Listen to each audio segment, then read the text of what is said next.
Hola, muy buenas tardes a todos los que se conectan el día de hoy en esta segunda sesión de el plan económico realizado en el año 1975 y con todas las consecuencias que trajo en nuestro país. Y en la primera sesión me tocó hablamos de la economía chilena hasta 1973 en el contexto de la Guerra Fría. Lo contextualizamos tanto a nivel global como también las consecuencias que habían tenido las políticas económicas, las políticas sociales del gobierno marxista de Salvador Allende, que en este caso pasó a ser el primer gobierno marxista-leninista elegido de manera democrática y obviamente llamaba y era un foco de atención a nivel mundial en el contexto de la Guerra Fría. En esa presentación hablamos inicialmente también del significado del concepto de la inflación asociado a este incremento explosivo de la masa monetaria y el impacto que tiene en el desarrollo económico, en el deterioro económico de los países y, y cómo también a través de este tipo de políticas se fue deteriorando en la calidad de vida, la paz social y todas las consecuencias que vinieron posteriormente, donde el pueblo de Chile solicita a través de manifestaciones, a través de comunicados, etcétera, el fin y el término del gobierno marxista de Salvador Allende Gossens, con todas las situaciones que hubo en su momento. Entonces, bajo ese contexto, vamos a ver o vamos a conversar hoy día de el nuevo rumbo de las políticas que empiezan económicas, que comienzan con el gobierno militar, ciertos balances económicos que se hicieron de las finanzas públicas ya en octubre y en noviembre del 1973, con algunos informes ya de Hacienda, del estado de las finanzas públicas en el 74, y cómo se fue dando este cambio de política económica del país de manera gradual y qué llevó a que tenga que cambiarse ese estilo de política económica cuando llega las reformas de shock de Jorge Caguas en abril, a fines de abril de 1975, donde algunos habrán presenciado en su momento, más jóvenes por supuesto, esta, esta cadena pública donde se hace mención ya a el plan de recuperación económica de Chile con las reformas ya más radicales en esta terapia de shock, que es la que, por lo cual se hizo más famoso también esto del nuevo modelo chileno. Entonces, como veíamos anteriormente en la sesión, nosotros tuvimos esta crisis de antes del 1973, que venía donde la economía chilena se encontró bajo un colapso debido a todas las políticas de intervención estatal, la inflación descontrolada y además severos problemas de abastecimiento, donde gran parte del Estado se había hecho de la economía chilena, se habían estatizado empresas, se habían intervenido y además habían distintos comisariatos que controlaban el abastecimiento de los víveres que estaban bajo escasez. Por otro lado, el contexto que comentamos anteriormente, se solicitan desde diversos sectores de la sociedad, algunos partidos políticos, gremios empresariales, donde se instó a que los militares pongan fin al gobierno de Salvador Allende, y para eso están los documentos del acuerdo de la Cámara de Diputados del 22 de agosto del 73, el llamado Acta Rivera, que son las reuniones que luego se escribieron o se pasaron a papel de los comentarios que hubo en esta reunión de dirigentes empresariales que tuvieron con Frei Montalva y que está en el libro Una casa dividida de José Piñera. Aquí está escrito el Acta Rivera para los que quieran buscarlo y también está en su sitio web. que es esta reunión inédita que se hizo el 6 de julio del 73 entre la SOFOFA y el presidente del Senado, donde el mismo Frei Montalva dijo casi textualmente: "Nada puedo hacer yo, ni el Congreso, ni ningún civil. Desgraciadamente, este problema solo se arregla con fusiles". Y dice el texto: "De manera que en vez de ir al Congreso, debíamos ir a los regimientos". Y, abre comillas, señala: "Les aconsejo plantear crudamente sus aprensiones". Esto es, a los empresarios le estaba diciendo Frey: "Les aconsejo plantear crudamente sus aprensiones, las que comparto plenamente, a los comandantes en jefe de las Fuerzas Armadas. Ojalá hoy mismo". Entonces ahí vamos viendo también el contexto de la época para las personas también que no han estudiado, no han vivido, no vivieron esas instancias. Ese fue el escenario que se estaba ya trabajando en ese momento. Y el tercer punto de la contextualización es que en Chile efectivamente había presencia de guerrillas en un escenario de Guerra Fría, donde Cuba y la Unión Soviética tenían presencia importante en nuestro continente. Y no está de más de decir que había movimientos armados con ideología marxista. Estaba el movimiento, el MIR, el Frente Patriótico, Manuel Rodríguez, otros grupos que en el extranjero operaban no solo en Chile, sino que habían sido entrenados en el extranjero, tenían bases operacionales en Chile, y esto representaba dos puntos importantes, que era una amenaza para la seguridad interior del Estado y, por otro lado, un riesgo para la paz social, más aún cuando los gobiernos marxistas tenían estas dos vías, en la una que buscaban de vía democrática y otra a la que buscaba tomar el poder por por la fuerza. Que eso es una realidad y están los documentos también del Partido Socialista de la época. Entonces, en términos de lo económico, estábamos con una hiperinflación que en 1973 ya había alcanzado un 606%, una de las más altas a nivel mundial.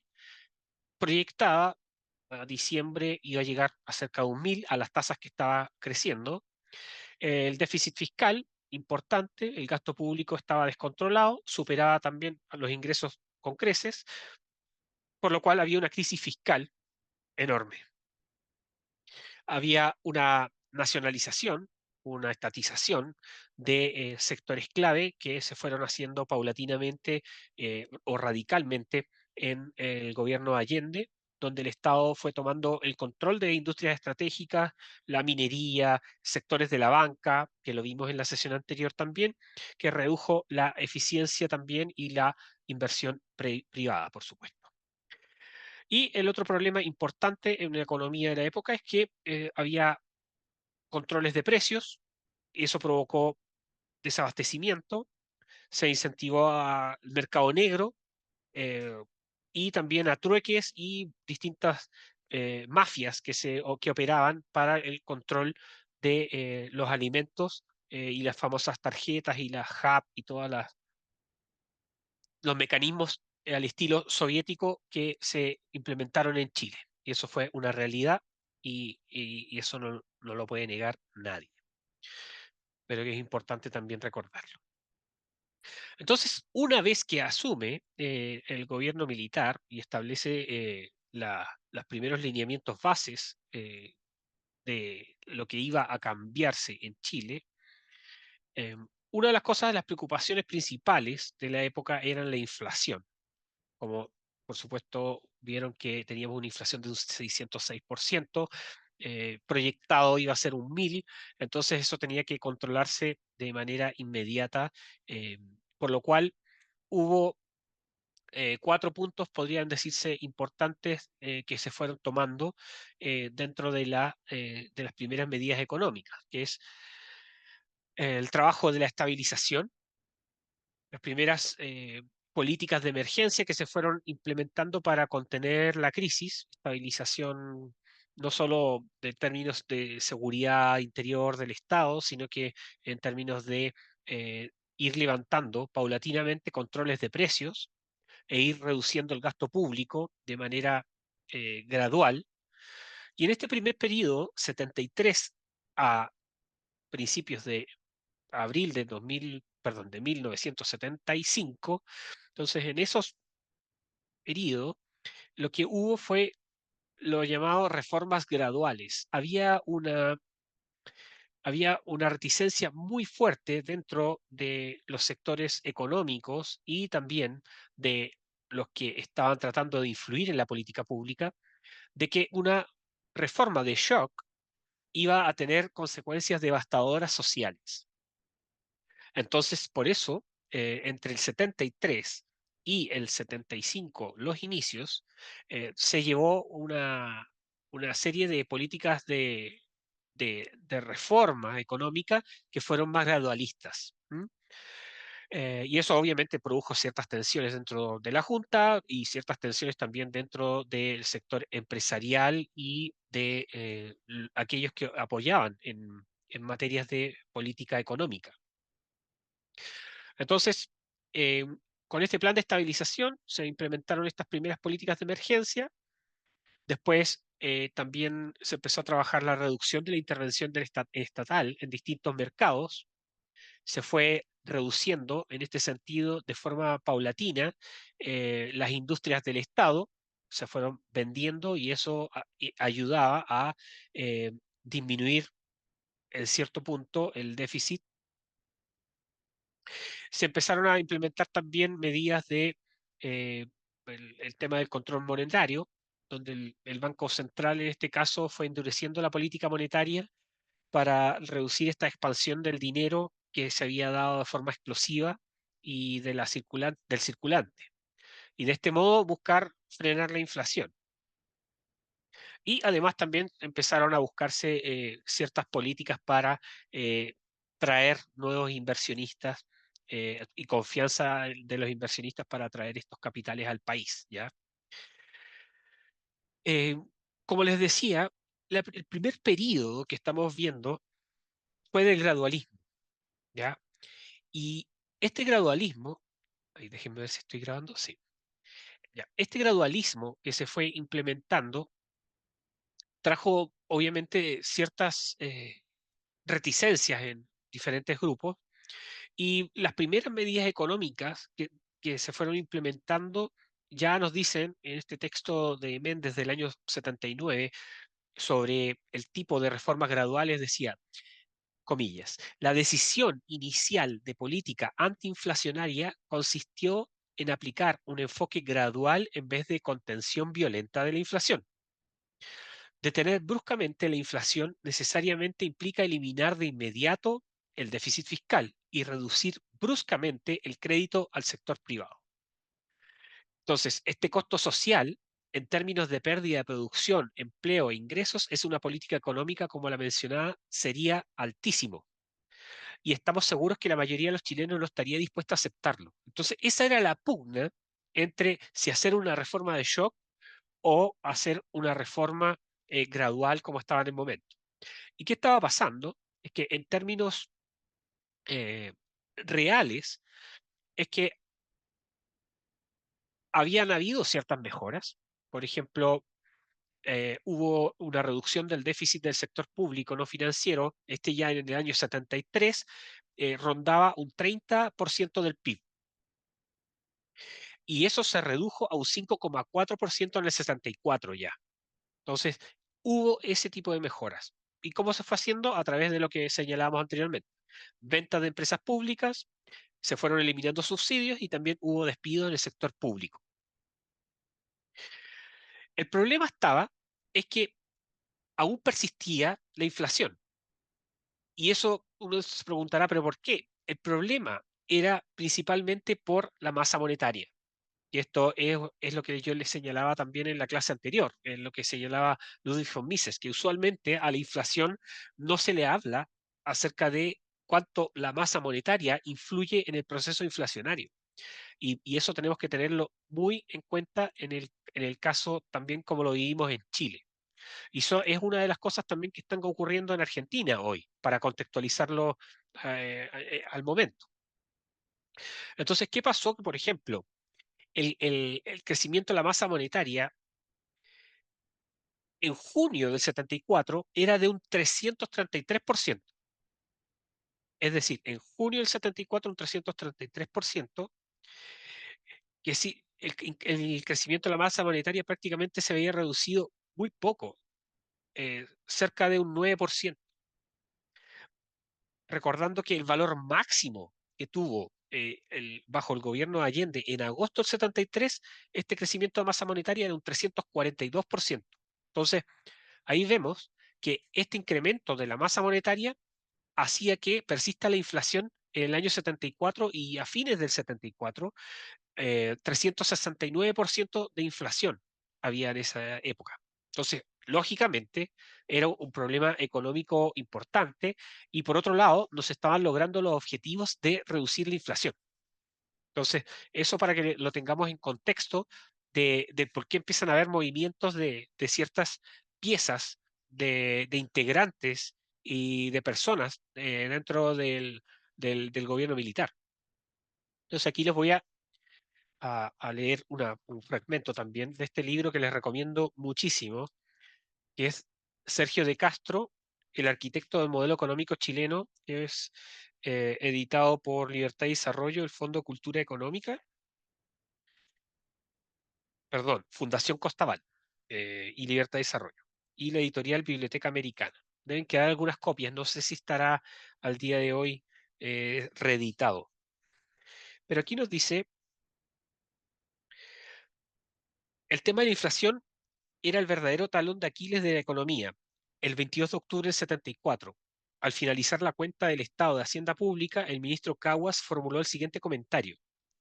Al terminar esta exposición, creemos conveniente reafirmar el carácter prioritario que le asigna el gobierno a la política antiinflacionaria. No es una exageración señalar que el éxito de toda política económica del gobierno está condicionado al avance que se logre en el alcance de las metas de estabilización. El año 1974 terminará con una tasa de inflación que, siendo alta, representa una reducción extraordinaria respecto al nivel alcanzado el año anterior. Y dice eh, Sergio de Castro, dice, Jorge Caguas tenía razón en cuanto efectivamente la inflación ya no estaba desbocada, pero seguía siendo inaceptablemente alta. Según nuestras proyecciones debía haber bajado mucho más, pero las cifras no mostraban una realidad mucho más dura de lo esperado. Ya en los últimos meses del 74 no había que ser demasiado perspicaz para darse cuenta que sería imperioso adoptar un conjunto de medidas draconianas para frenar el gasto público. Entonces aquí también podemos ver esta discusión que había sobre el tema de las políticas de shock que iban a tener que venir. Eh, Acá también se señala que en esa instancia, Raúl Sáez, que es uno de los encargados del coordinador económico, tenía la visión del gradualismo. Entonces, aquí mismo Sergio de Castro dice que el hecho de que Sáez mantuviera el cargo de coordinador económico no ayudaba, porque el general Pinochet buscaba soluciones y como era de costumbre pedía informes y consejos a unos y otros. Las diferencias en el equipo económico eran evidentes y se habían acentuado a raíz del tema de la devolución de los textiles y los bancos comerciales. De hecho, comenzó a gestarse un programa alternativo encabezado por Raúl Sáez y en el que participaron Carlos Massad, Andrés Sanfuentes y Juan Villarzú. Entonces, estas eran parte de las discusiones que habían en la época y que reflejaban efectivamente que la reducción sustancial de la inflación no se iba a dar si es que no se iban a aplicar políticas de shock, sino que iban a pasar décadas para que se pueda reducir eh, este déficit público y hacer las reformas económicas como las recordamos el día de hoy. Es bien interesante eso, porque también revisando lo que los actores involucrados dentro de este periodo, tenemos que recordar que el gobierno militar tuvo como ministro, en ese tiempo teníamos tanto ministro de Hacienda como ministro de Economía y Reconstrucción, Desarrollo y Reconstrucción, si no me equivoco su nombre, o si alguien me corrige. Y al inicio tuvimos a un ministro de Economía el año 1973 que duró menos de un mes en el cargo y que luego se fue a la embajada en Paraguay de Chile, la embajada de Chile en Paraguay, que fue Rolando González, que era un militar y que, según cuentan los trascendidos, también en reuniones con el general Merino, él se refirió en términos de que el ministro de Economía, Rolando González, no entendía nada. Entonces, eso se comentaba también de ello y duró menos de un mes en el cargo. Esto al inicio del gobierno militar. Luego llega Lorenzo Gotuso al Ministerio de Hacienda, fue el primer ministro de Hacienda del gobierno militar y que bajo su mandato se fueron tomando estas medidas en el año 73-74. Lu- Luego de que Rolando González, como ministro de Economía, se va, luego de un mes, llega Fernando Lenis, que implementó ya medidas de liberación económica, fortaleció el sector privado y también posteriormente, en el año 85, empieza a desligarse un poco del gobierno militar y también se involucra con actores de lo que fue la concertación para eh, hablar y proponer un acuerdo nacional para la transición a la democracia. Y eso fue en el año 85. Eh, el otro importante actor fue Jorge Caguas, que comentábamos, que fue ministro de Hacienda ya en el 74, de 74 a 76. Y bueno, entre estas temáticas, otros datos que son bien interesantes para contextualizar la época, es que cuando se crea, bueno, teníamos el Ministerio de Hacienda, teníamos el Ministerio de Economía, pero para poder desarrollar ciertas políticas de coordinación, que se veía, obviamente, estos problemas del Estado son muy comunes, de que no conversan o no concuerdan en sus planes, eh, se creó mediante decreto, el decreto de ley 558, se creó el Ministerio de Coordinación Económica. ¿Les suena esto del Ministerio de Desregulación que se crea en Argentina para coordinar a todos los demás? Bueno, esto no es algo nuevo. Podríamos decir en este caso que Chile es pionero en haber creado un ministerio que se disuelve. Y claro, este Ministerio de Coordinación Económica dice, tiene como en sus considerando, dice la necesidad, esto en el 74, de establecer una autoridad con facultades para coordinar la acción de los ministerios y demás instituciones del Estado encargadas de dar aplicación a sus correspondientes esferas de competencia, planes, programas, políticas que el gobierno establezca en materia económica. Entonces se crea el Ministerio de Coordinación Económica que tiene que, como misión, armonizar integralmente toda la acción económica e incluye ministerios de Hacienda, Economía, Fomento, Reconstrucción, así se llamaba, Agricultura, Minería, la Oficina de Planificación Nacional, la Oficina de Planificación Nacional, claro, actuando a gestión de los planes, programas y políticas del gobierno. Entonces tenía un ministro que tenía que organizar todos los servicios y todos estos ministerios, es decir, Hacienda también pasaba a depender eh, de este Ministerio de Coordinación Económica. Y el Ministerio de Hacienda de la época quería implementar políticas de shock y el Ministerio de Coordinación Económica estaban en discusión. Entonces ahí se empieza a notar estas tensiones. Y esto fue en el año 1974, bajo la promulgación de este decreto 558, el 8 de julio del 74. Dentro de estas discusiones que estábamos hablando del punto de vista macro, ahora nos vamos al directo de lo que está ocurriendo en la administración pública. Vemos que en abril del 75, el 10 de abril del 75, se modifica la estructura de la coordinación económica. Entonces, pasan las discusiones de finales del 74, donde se veía que la inflación no se estaba reduciendo de manera significativa, de que la masa monetaria estaba conteniéndose simplemente, no se estaba reduciendo también de forma significativa. Entonces empiezan a haber cambios en la dirección de la administración. ¿Y qué ocurre? Decreto Ley 966 que modifica la estructura de conducción económica, un decreto emanado desde el Ministerio del Interior. ¿Y qué nos dice principalmente? Que modifica la estructura económica. Da cuenta de la situación de crisis internacional, que era la crisis económica que se estaba teniendo en el momento. Entonces dice la drástica reducción del precio del cobre, consecuencia de la balanza de pago y los ingresos fiscales. La necesidad de acentuar la política de reducción del tamaño del sector público y gastos corrientes. La urgencia de hacer uso óptimo de los recursos fiscales, tanto en moneda nacional como extranjera. Eficiencia del sector fiscal. Centralizar la implementación de políticas económicas a través de la autoridad de un solo ministerio. Entonces, seguía esto de coordinarlas a través de un ministerio. Reforzar y ampliar la coordinación económica. Entonces, ¿qué ocurrió? Artículo primero, concédase al ministro de Hacienda facultades extraordinarias tendientes a materializar de forma unitaria la política económica y financiera del gobierno. Entonces pasó ahora a tener el rol principal de la política económica el Ministerio de Hacienda.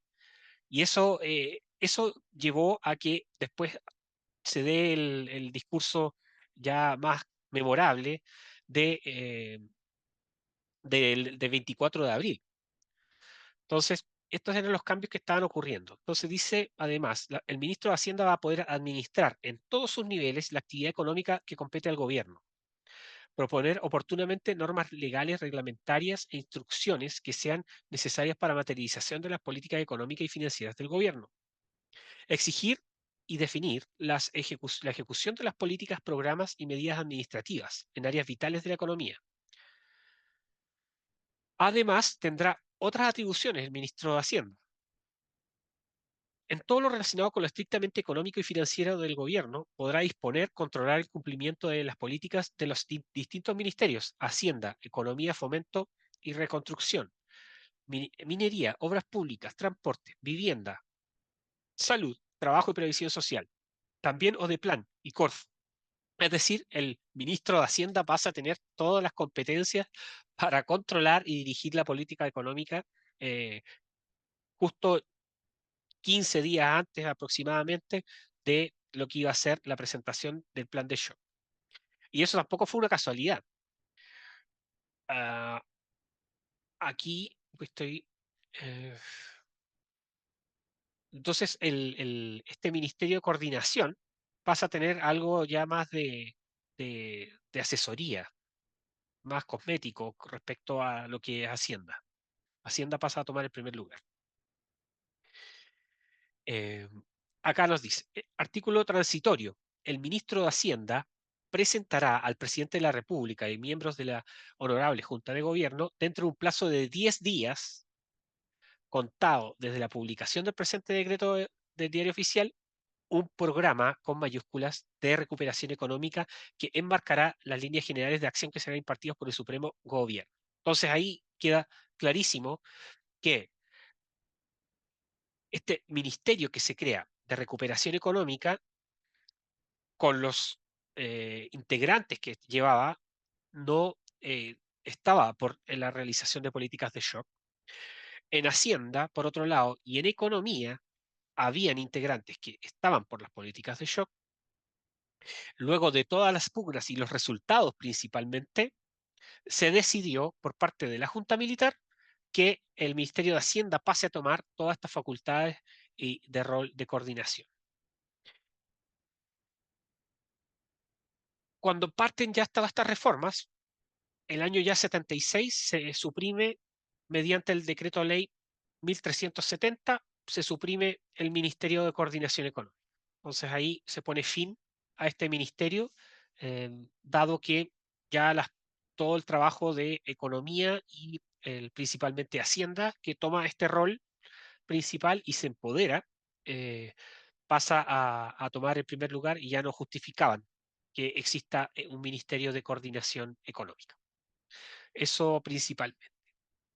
Otras cosas interesantes que también se daban en la época es que las reformas que se fueron implementando, obviamente la gradualidad nos dio todos los frutos que se buscaban y empezó ya a tratarse de forma más radical el tema del proceso de la liberación comercial, reduciendo aranceles fuertemente, barreras a la importación, e empiezan a aparecer distintos decretos también para el sector automovilístico, de industrias, etcétera.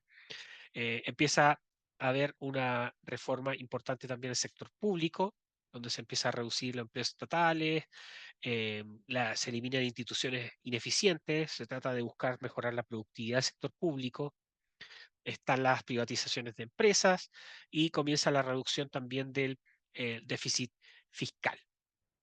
Aquí yo quiero hacer una mención especial también a una institución de la que no se habla mucho, pero que me ha tocado estudiar en profundidad, que es la institución de la CONARA, la Comisión Nacional de la Reforma Administrativa, que es otra institución que fue de la mano con las políticas de transformación económica y que parte a fines del año 73.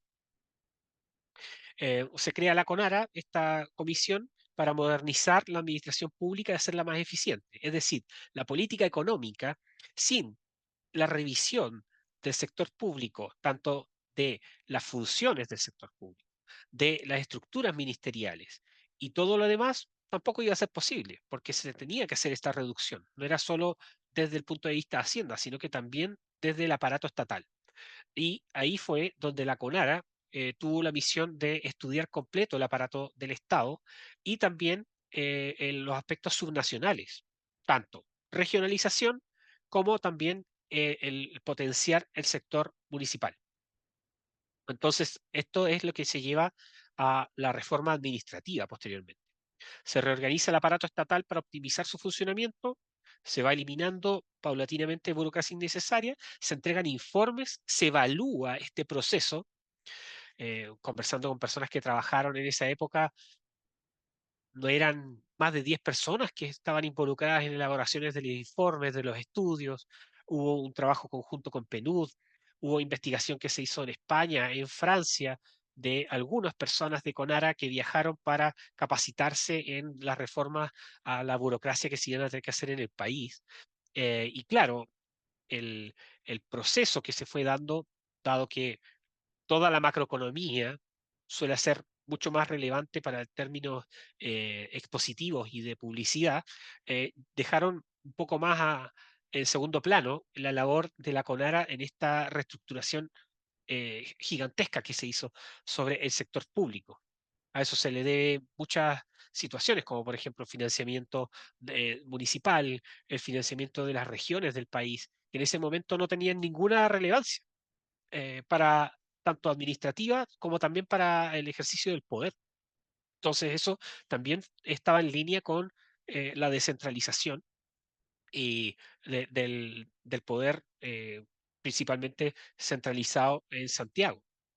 Entonces ahí se hizo la reforma de la regionalización, donde se hizo una nueva estructura territorial con el fin de descentralizar la administración y promover también el desarrollo económico de las regiones. Tampoco fue al azar todo este tipo de reformas y también habían antecedentes previos como las reformas o el antecedentes de regionalización que había planteado Corfo en los años 50. Después también se trabajó aspectos de la reforma funcional, y esa no se cumplió en completitud, pero sí se fueron redefiniendo ciertas competencias y responsabilidades de los ministerios y servicios públicos. Hay antecedentes también de estudios dentro de la misma CONARA para la reorganización ministerial que se quería proponer, ¿ya? Entonces, ese es el componente que quería también recalcarles, es la labor hecha por CONARA en ese periodo que también concluye con la creación de la Subsecretaría de Desarrollo Regional y Administrativo, que pasa a formar parte de Interior y también aparte de la división de modernización. Entonces, hay que tenerlas en cuenta porque mientras se estaba haciendo la política macroeconómica, los que estaban haciendo la política interna de las reformas de la administración pública estaban a cargo desde esta Comisión Nacional de la Reforma Administrativa, que se llevó mediante distintos decretos haciendo de forma paulatina con el fin también de la misma institución. Entonces tenemos dos instituciones de las que hemos comentado que parten con una misión y terminan su misión siendo cerradas. Que eso también les da un mérito importante también del carácter de reformista que tenía la administración en la época. Entonces, eh, para hacer el balance de la situación que había en la época, seguíamos con una inflación persistente, había un importante número de desempleo en la época, además. El desempleo, por ejemplo, en Gran Santiago ya en el 73 era un 4,1%, pero al 74, a fines del 74 ya rondaba el 8,4%, entonces también era un problema dentro de todos los listados de resultados de la política gradual que se estaba haciendo la crítica porque no se podía estar, no se podía esperar demasiado, ¿ya? Eh, bueno, hablamos del Ministerio de Coordinación Económica y también hubo una serie de visitas también de la importancia también de las reformas que se estaban haciendo en el país. Una visita importante que hizo el Premio Nobel de Economía Milton Friedman y que visitó a Augusto Pinochet, en el cual dice muy claro también acerca de la inflación. El 21 de abril, esta es la carta que envió Milton Friedman al presidente Pinochet el 21 de abril de 1975, después de su visita de una semana a Chile. Ella aparece, por cierto, bueno, en inglés dice este texto, en el libro Memorias de Milton y Rose Friedman, llamado Two Lucky People. El problema económico fundamental de Chile tiene claramente dos aristas: la inflación y la promoción de una saludable economía social de mercado. Ambos problemas están relacionados. Cuanto más efectivamente se fortalece el sistema de libre mercado, menores serán los costos transicionales de determinar con la inflación. Sin embargo, y pese a estar relacionados, se trata de dos problemas diferentes. El fortalecimiento del libre mercado no cumplirá con la inflación per se, como tampoco terminar con la inflación derivará automáticamente en un vigoroso e innovador sistema de libre mercado. Esta es parte de la carta de Milton Friedman. La causa de la inflación en Chile es muy clara. El gasto público corresponde a aproximadamente un 40% del ingreso nacional. Cerca de un cuarto de ese gasto no deriva de impuestos explícitos, por lo tanto debe ser financiado emitiendo mayor cantidad de dinero, en otras palabras, a través de impuesto oculto en la inflación. El impuesto a inflación, utilizado para levantar una cantidad de dinero equivalente al 10% del ingreso nacional, es, por ende, extremadamente gravoso. Una tasa impositiva de 300% a 400%, de paréntesis, la tasa de inflación, impuesta desde una estrecha base de cálculo de 3 a 4% del ingreso nacional, es decir, el valor de la cantidad de dinero que circula en Chile como efectivo y depósito en cuentas corrientes. Este impuesto a inflación genera un enorme daño al introducir a las personas a dedicar un gran esfuerzo por limitar su posesión de dinero en efectivo. Y esa es la razón por la cual la base es tan estrecha. En la mayoría de los países desarrollados y subdesarrollados, la cantidad de dinero es más cercana al 30% del ingreso nacional que al 3%. Desde la perspectiva del gasto total, es un múltiplo del ingreso. El dinero en Chile alcanza solo algo así como para 3 días de gasto, lo que fuerza a realizar nada más que operaciones de subsistencia en el rubro del comercio. Entonces, ahí también vemos lo que Milton Friedman señalaba en su momento sobre la situación económica de la época y por qué era necesario realizar las políticas de shock. Otro aspecto también que quiero mencionarles también antes de ir cerrando lo que estaba ocurriendo en ese tiempo es el, el asunto de los cambios que se estaban dando en la administración, que lo hablamos anteriormente, estas pugnas que habían entre los gradualistas y aquellos que había que hacer unas políticas de shock, también se daban por un contexto que había de las finanzas públicas en la época. Entonces, por ejemplo, el informe de Hacienda, que este fue entregado en octubre del 73, que fue la exposición sobre el estado de la hacienda pública, que lo realizó Lorenzo Gotuso, fue uno de los ministros de Hacienda del 73-74, decía aquí claramente, vamos acá a señalar el contexto, dice: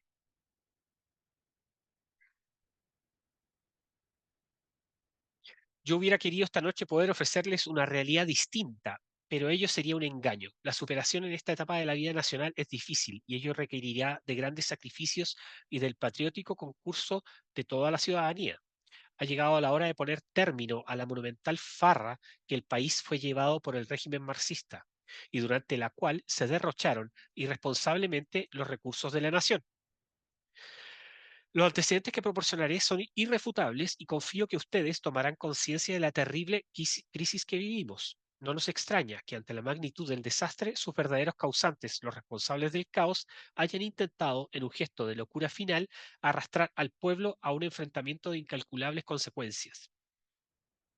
De ahí voy a adelantar un poquito, pero dice: la tarea que tenemos por delante es muy difícil y dura: restaurar la capacidad productiva de la nación, recuperar los años perdidos, corregir las distorsiones existentes, aumentar las inversiones y el ahorro, sanear moralmente un sistema corrompido. No es tarea de un día ni un grupo de hombres, es la tarea de un pueblo entero, es la tarea de todos nosotros. Esto es lo que se señalaba en octubre del 73 por Lorenzo Gotuso. Entonces, fuertes palabras para recordar también el estado de la economía, cómo estaban. Ahí se entrega un anexo también con las distintas cifras, eh, que se los puedo hacer llegar también si ustedes desean, para que puedan revisar estos antecedentes de la época, porque es muy crudo. eh, no solo leerlo, sino que también la situación que se vivió, aquellos que ahí mismo tuvieron que vivir esta problemática con la balanza comercial, con la deuda, con el gasto público desbordado, no solo el tema de la violencia, la polarización política, sino que también por el estado de las finanzas públicas y la irresponsabilidad de la política en llevar este tipo de filosofía a en la administración del Estado. Em, bueno, luego de esos cambios, viene de todas estas discusiones que se señalaban tanto por Jorge Caguas y los otros actores que eran de, proclives a tener una visión más de terapia de shock a la economía chilena para reducir radicalmente la inflación. eh, Tenemos que ver que el 24 de abril, ahí Jorge Caguas presenta este programa de recuperación económica del gobierno, que fue el mandato que estaba hecho por ley. Entonces tampoco fue algo que se le ocurrió a la gente de hacer en su momento. Y ahí se hablaba efectivamente de todo el contexto de la inflación, principalmente. Y Jorge Caguas dice: este programa económico que está encaminado fundamentalmente a erradicar la inflación que ha afectado a nuestro país por más de 70 años. Entonces aquí ya también contextualiza de que no es solo del periodo, sino que es un tema crónico que tiene el Estado chileno a la fecha y que en los últimos años ha sufrido una agudización extrema a consecuencia de la política económica demagógica llevada a cabo por el gobierno anterior. Junto a un numeroso grupo de técnicos, hemos propuesto a las autoridades del país un programa de recuperación económica que ha sido aprobado y puesto en marcha. El objetivo central es detener la inflación en el transcurso de lo que resta del año. Para ello, se han aprobado medidas de fondo que implican continuar los sacrificios de la comunidad durante próximos meses. Y ahí habla también de incorporación de los chilenos a las ventajas del mundo moderno, etcétera, etcétera. Habla de la situación agropecuaria, la situación de la minería de la época, la industria, cómo se está normalizando en su actividad productiva, entendiendo que en ese momento está una crisis importante en el país. Se habla de los logros alcanzados económicamente hasta el momento y lo que viene con el programa de recuperación económica, que es la estabilización hacia finales de año, creando en consecuencia condiciones óptimas para un crecimiento acelerado. Se van a eliminar exenciones de IVA, se va a generar distintos elementos que van a mejorar el estado de la recaudación tributaria y reducción del déficit fiscal, etcétera, etcétera. Entonces, bueno, para ir cerrando las observaciones de este periodo, eh, hay que recordar primero la las consecuencias de el realizar demagogia monetaria y los problemas que acarrea ello. Segundo, entender cómo la política puede terminar deteriorando brutalmente el sector productivo, la innovación y el, el trabajo de las personas. Importante. Por otro lado, otra de las cosas importantes es que cuando hay crisis fundamentales económicas, al parecer, las políticas de shock vienen a mejor que el gradualismo. Al menos eso desde mi opinión personal, en base a lo que he podido revisar, leer o ver en política comparada. Por ejemplo, terapia de shock, Polonia. Polonia hoy uno de los países más prósperos y importantes del bloque de Europa Central, líder de la iniciativa de los Tres Mares, que junta una serie de países desde los Bálticos hasta Austria. Eh, terapia de shock. Shock en Estonia. Hoy un país próspero, impuestos bajos, un país pequeño, con cierta homogeneidad étnica y todo. Sin embargo, el país más digitalizado del mundo logró reconvertir a ese 20% de empleados públicos que tuvieron que salir de la digitalización del Estado en la economía. Y hoy también ya se habla de que está superando en PIB per cápita a España. Entonces, el caso chileno también es un gran ejemplo. No es, no es por ello que eh, no es menor que ciertos autores, como por ejemplo Niall Ferguson o Paul Johnson, o distintos importantes actores a nivel mundial, hayan reconocido que la experiencia del caso chileno es pionera a nivel mundial. Que eso también es importante de que nos sintamos orgullosos de que hemos sido pioneros en reformas fundamentales para cambiar el rumbo de una economía mayormente centralmente planificada a una economía social de mercado, con todas las consecuencias en bienestar que lleva. Incluso antes que Ronald Reagan o incluso antes que Margaret Thatcher, etcétera. Y hoy nuestros vecinos de Argentina están implementando políticas muy similares a lo que fue este periodo. Entonces, para lo que venga en el futuro, y como eh, algo que podemos extraer de ello, es precisamente recordar lo que se ha logrado, lo que se ha podido hacer y también indagar en nuestra propia historia, porque aquí en muchas cosas de los problemas actuales que tenemos, eh, podemos subsanarlos entendiendo nuestra propia historia, aprendiendo las lecciones del pasado y sin duda así concientizando también a la gente, se va a poder lograr. que obviamente ninguna política sin apoyo ciudadano se puede lograr. Eso mismo lo dijo Hernán Vigi en su libro La transformación económica de Chile y lo repitió muchas veces también. Así que, bueno, eso, la próxima sesión va a estar el profesor Ángel Soto. Si hay dudas, consultas, quejas, todo, bienvenido.